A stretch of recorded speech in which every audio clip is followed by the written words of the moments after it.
আজ পর্যন্ত আপনারা যতগুলো জম্বি মুভি দেখেছেন সেগুলোতে জম্বিরা সাধারণত মানুষকে শিকার করে, মানুষকে কামড়ায়, এক কথায় হিংস্র পশুর মতো আচরণ করে।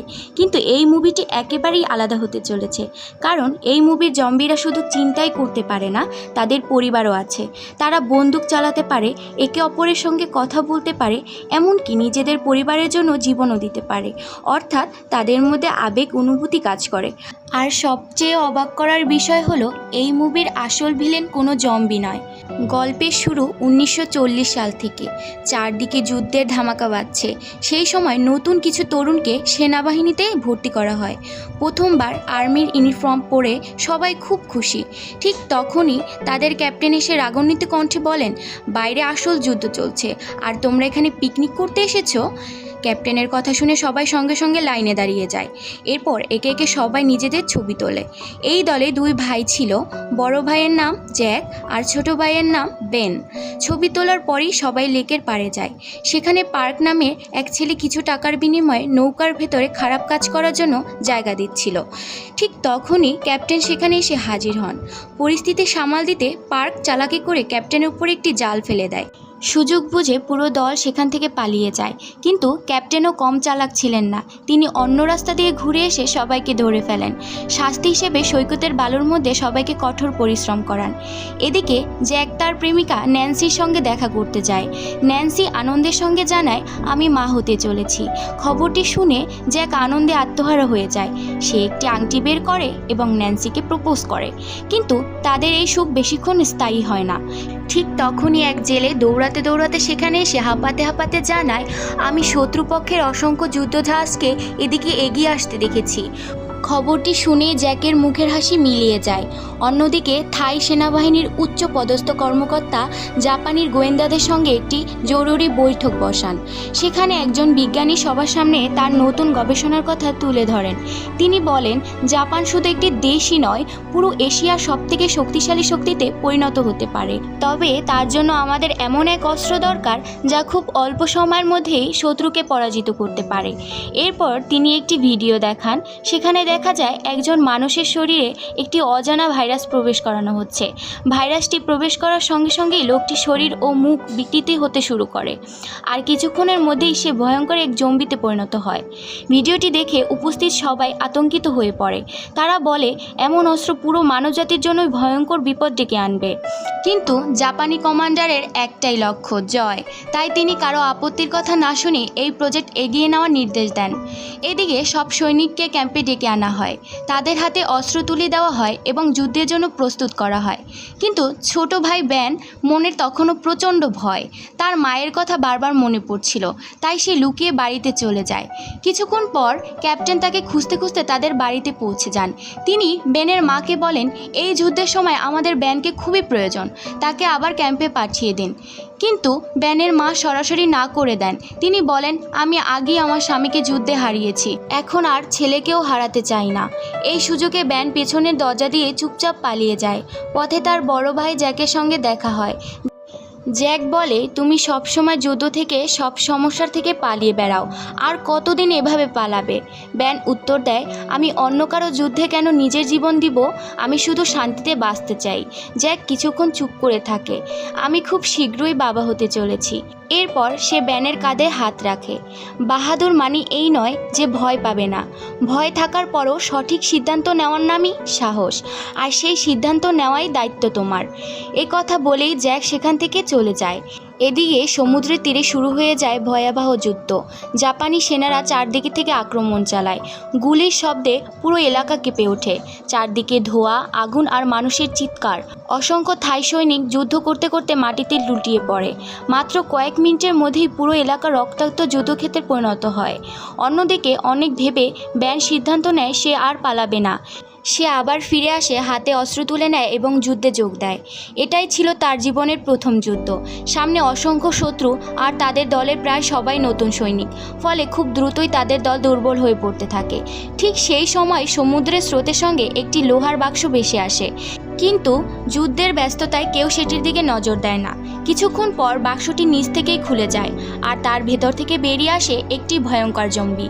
সে মুহূর্তের মধ্যেই জঙ্গলের ভেতরে অদৃশ্য হয়ে যায়। এদিকে ব্যান আর তার সঙ্গীরা প্রাণ বাঁচাতে জঙ্গলের ভেতরে দৌড়াতে থাকে। হঠাৎ তারা চারপাশে অদ্ভুত সব শব্দ শুনতে পায়। ঠিক তখনই তাদের একজন সৈনিক ভয়ঙ্কর চিৎকার করে ওঠে। সবাই তার দিকে তাকিয়ে হতবাক হয়ে যায়। একটি জম্বি মুহূর্তের মধ্যেই সেই সৈনিকের মাথার অর্ধেক অংশ ছিঁড়ে খেয়ে ফেলেছে। এরপর কয়েক সেকেন্ডের মধ্যেই চারদিক থেকে আরও অসংখ্য জম্বির আক্রমণ করে বসে। পুরো দল বুঝতে পারছিল না আসলে কি হচ্ছে। পালাতে পালাতে ব্যানের পা চোরাবালিতে আটকে যায়। সে যত বের হওয়ার চেষ্টা করে ততই নিচে তলিয়ে যেতে থাকে। অর্ধেক শরীর বালুর নিচে চলে যায়। সেই প্রাণপণে সাহায্যের জন্য চিৎকার করতে থাকে, কিন্তু তার চিৎকার শোনার মতো আশেপাশে কেউই ছিল না।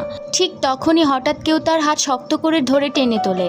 বেন ভেবেছিল হয়তো তার কোনো সঙ্গী তাকে বাঁচাতে এসেছে, কিন্তু উঠে দাঁড়িয়ে সে যা দেখল তা তার কল্পনার বাহিরে। একটি জম্বি তার হাত ধরে চোরাবালি থেকে তুলে এনেছে।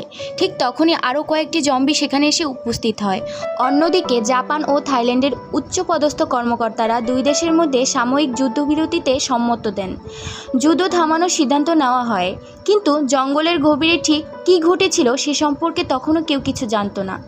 তাই নিখোঁজ সৈনিকদের খুঁজে বের করার জন্য আরেকটি বিশেষ দল জঙ্গলে পাঠানো হয়। জঙ্গলের ভিতরে ঢুকেই তারা শিউরে ওঠে। গাছে ডালে মানুষের হাড় ঝুলছে, চারদিকে রক্তের দাগ আর বাতাসে বয়ে বেড়াচ্ছে মৃত্যুর গন্ধ।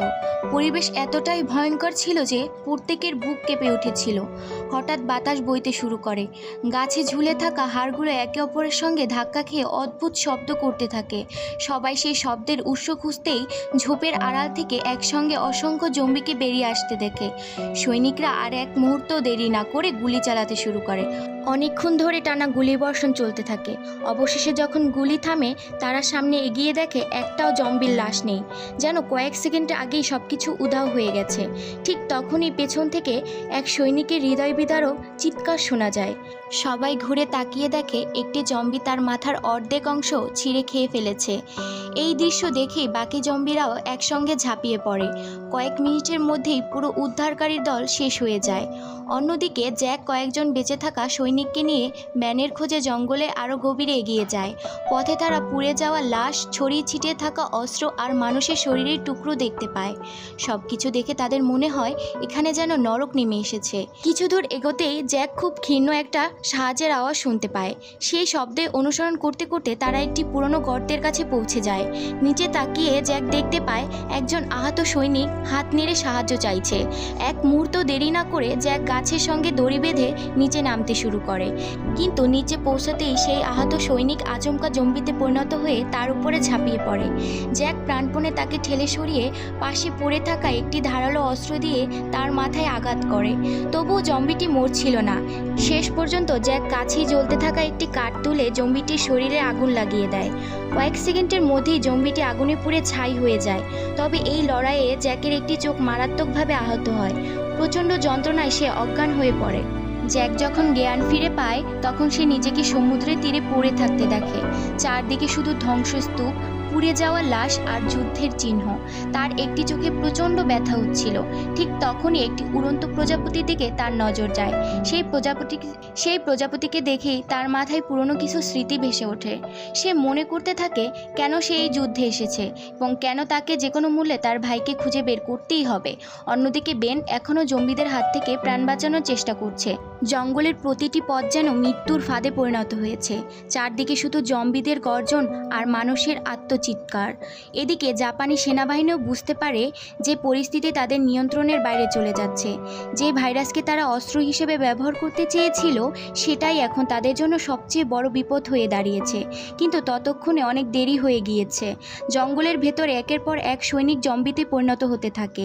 যারা একটু আগে পর্যন্ত মানুষের পাশে যুদ্ধ করছিল তারাই এখন নিজেদের বন্ধুদের উপর ঝাঁপিয়ে পড়ছে। কে মানুষ আর কে জম্বি এটা বোঝাই কঠিন হয়ে পড়ে। জ্যাক আবার অস্ত্র হাতে নিয়ে জঙ্গলের দিকে এগিয়ে যায়। তার একটাই লক্ষ্য, যেভাবেই হোক বেনকে জীবিত খুঁজে বের করা। কিন্তু সামনে অপেক্ষা করছিল আরও ভয়ঙ্কর সত্য। কিছু দূর এগোতেই সে দেখে কয়েকজন জম্বি একসঙ্গে দাঁড়িয়ে নিজেদের মধ্যে ইশারা করে কথা বলছে। এই দৃশ্য দেখে জ্যাক হতবাক হয়ে যায়, কারণ সে বুঝতে পারে এরা সাধারণ জম্বি নয়, এদের বুদ্ধি আছে, পরিকল্পনা করার ক্ষমতাও আছে। ঠিক তখনই জম্বিদের নেতা জ্যাককে দেখতে পায়। মুহূর্তের মধ্যেই চারদিক থেকে জম্বিরা তাকে ঘিরে ফেলে। জ্যাক শেষ শক্তি দিয়ে গুলি চালাতে থাকে। কয়েকটি জম্বি পড়ে গেলেও বাকিরা থামছিল না। এমন সময় দূর থেকে বিস্ফোরণের বিকট শব্দ শোনা যায়। সেই বিস্ফোরণের সুযোগ নিয়েই জ্যাক কোনো মতে সেখান থেকে পালিয়ে যায়। কিন্তু সে জানতো এভাবে বেশিক্ষণ বাঁচা সম্ভব নয়। অন্যদিকে বেনও ধীরে ধীরে বুঝতে শুরু করে এই যুদ্ধ শুধু দুই দেশের মধ্যেই নয়, এখন মানুষের আসল শত্রু হয়ে দাঁড়িয়েছে এই ভয়ঙ্কর ভাইরাস, যা মুহূর্তের মধ্যেই পুরো পৃথিবীকে ধ্বংস করে দিতে পারে। এখান থেকেই গল্প আরও ভয়ঙ্কর মোড় নেয়।